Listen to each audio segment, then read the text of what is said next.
Hello दोस्तों, यहाँ पे एक प्रश्न दिया गया है कि दिखाइए कि एक एपी जिसका प्रथम पद ए, दूसरा पद बी और तीसरा और अंतिम पद सी है का योग ए प्लस सी गुने B plus C minus 2a बटे 2 इंटू बी माइनस ए के बराबर है। ठीक है दोस्तों, हमें एक एपी दिया हुआ है जिसका कि प्रथम पद और दूसरा पद दिया हुआ है। प्रथम पद कितना है, ए है, और दूसरा पद बी है।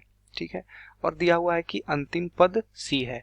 मान लेते हैं कि इस एपी का, इस श्रेणी का n पद है, तो nवा पद क्या हो जाएगा, nवा पद जो हो जाएगा वो c के बराबर हो जाएगा। ठीक है, मान लेते हैं कि nवा पद या फिर nवा पद, ठीक है, c जो हो जाएगा यहाँ पे nवा पद हो जाएगा। तो n पद का जो सूत्र होता है वो क्या होता है, tn से इसको लिखते हैं। तो tn बराबर क्या सूत्र होता है, a plus n minus 1 into D, जहाँ पे n क्या होता है पदों की संख्या और a क्या होता है प्रथम पद और d होता है सार्वंतर। ठीक है, लिखते हैं यहाँ पे a क्या है प्रथम पद और d क्या है, d बराबर सार्वंतर। ठीक है, तो यहाँ पे d क्या हो जाएगा, सार्वंतर का मान क्या होता है a2 माइनस a1, दूसरा पद माइनस पहला पद। तो यहाँ पे दूसरा पद क्या है, b दिया हुआ है माइनस, और पहला पद क्या है, a दिया हुआ है। तो सार्वंतर हमें ज्ञात हो गया कि b माइनस a होगा। तो चूंकि हमें nवा पद प्राप्त है कि c है, यहाँ पे दिया हुआ है कि अंतिम पद यहाँ पे c है, तो मान लेते हैं कि nवा पद हमें दिया हुआ है जो c के बराबर है। ठीक है, तो tn का मान कितना लिख सकते हैं, c बराबर a का मान कितना है, a ही है, प्रथम पद a है, प्लस पदों की संख्या n माइनस 1 है, पद यहाँ पे n है माइनस 1 इंटू डी का मान हमने सार्वंतर कितना निकाला है, b माइनस a। ठीक है, तो यहाँ से क्या करेंगे, n का मान ज्ञात करेंगे। n का मान क्या हो जाएगा, इसे लिखेंगे c माइनस a बराबर n minus 1 into B minus a। ठीक है दोस्तों, तो यहाँ से और हल करेंगे तो n माइनस 1 का मान यहाँ से क्या निकल जाएगा, n माइनस 1 बराबर c माइनस a बटे b माइनस a। ठीक है, तो n बराबर यहाँ पे क्या लिख सकते हैं, c माइनस a बटे b माइनस a जोड़ 1। ठीक है, तो इसका b माइनस a का लघुत्तम लेते हैं यहाँ पे, तो ये हो जाएगा c minus a plus b minus a। ठीक है, तो n पदों की संख्या क्या आ गया, पदों की संख्या यहाँ पे आ गया c और प्लस b और माइनस a माइनस 2a बटे में कितना हो गया, b माइनस a। ये हमारा क्या आ गया दोस्तों, पदों की संख्या आ गया। अब हमें ज्ञात करना है कि जो इसका पदों का योग होगा वो कितना होगा, वो इतने के बराबर होगा। पदों का योग ज्ञात करना है हमें। तो एपी के पदों का योग जो होता है, पदों का योग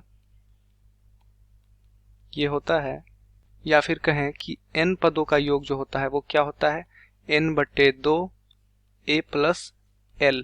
ठीक है, जहाँ पे a क्या होता है प्रथम पद, l क्या होता है अंतिम पद, और n क्या होता है पदों की संख्या। ठीक है, n क्या है पदों की संख्या,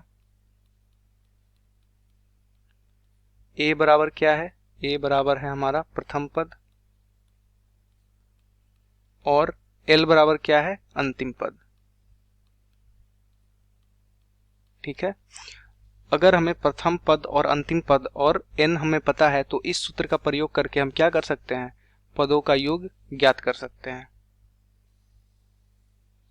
ठीक, तो इस सूत्र में सभी का मान रखेंगे तो क्या हो जाएगा, n बटे 2, n का मान यहाँ पे क्या है, c plus B minus 2a बटे B minus a, c plus B minus 2a बटे में b माइनस a, और क्या है n बट्टे 2 होता है, तो ये तो n का मान हो गया, और 2 यहाँ पे गुना हो जाएगा into a plus l। a का मान यहाँ पे क्या है प्रथम पद, प्रथम पद तो a ही है जो कि हमारा श्रेणी में प्रश्न में ही दिया हुआ है कि प्रथम पद हमारा a है, तो a हो जाएगा, प्लस अंतिम पद क्या है, अंतिम पद दिया हुआ है कि हमारा c है, प्रश्न में दिया हुआ है अंतिम पद c, तो a प्लस c। ठीक है दोस्तों, तो अब इसे हल कर लेंगे तो क्या हो जाएगा, c plus B minus 2a गुने में लिख सकते हैं a प्लस सी, और यहाँ पे बटे में क्या आ गया 2 गुने b माइनस a। ठीक है, ये कितना आ गया Sn, मतलब कि Sn करते हैं, मतलब कि n पदों का योगफल। ठीक है, इसे ns से दिखा रहे हैं, Sn से दिखा रहे हैं, और Sn बराबर क्या आ गया, इतना के बराबर आ गया। तो हमें प्रश्न में यही बोला गया था कि a plus C into B plus C minus 2a। तो देख सकते हैं यहाँ पे a प्लस सी और b plus C minus 2a बटे 2 इंटू बी माइनस a। ठीक है, यही हमें प्रश्न में हल करना था, जो कि हमें साबित करने के लिए बोला गया था। ठीक है दोस्तों, धन्यवाद।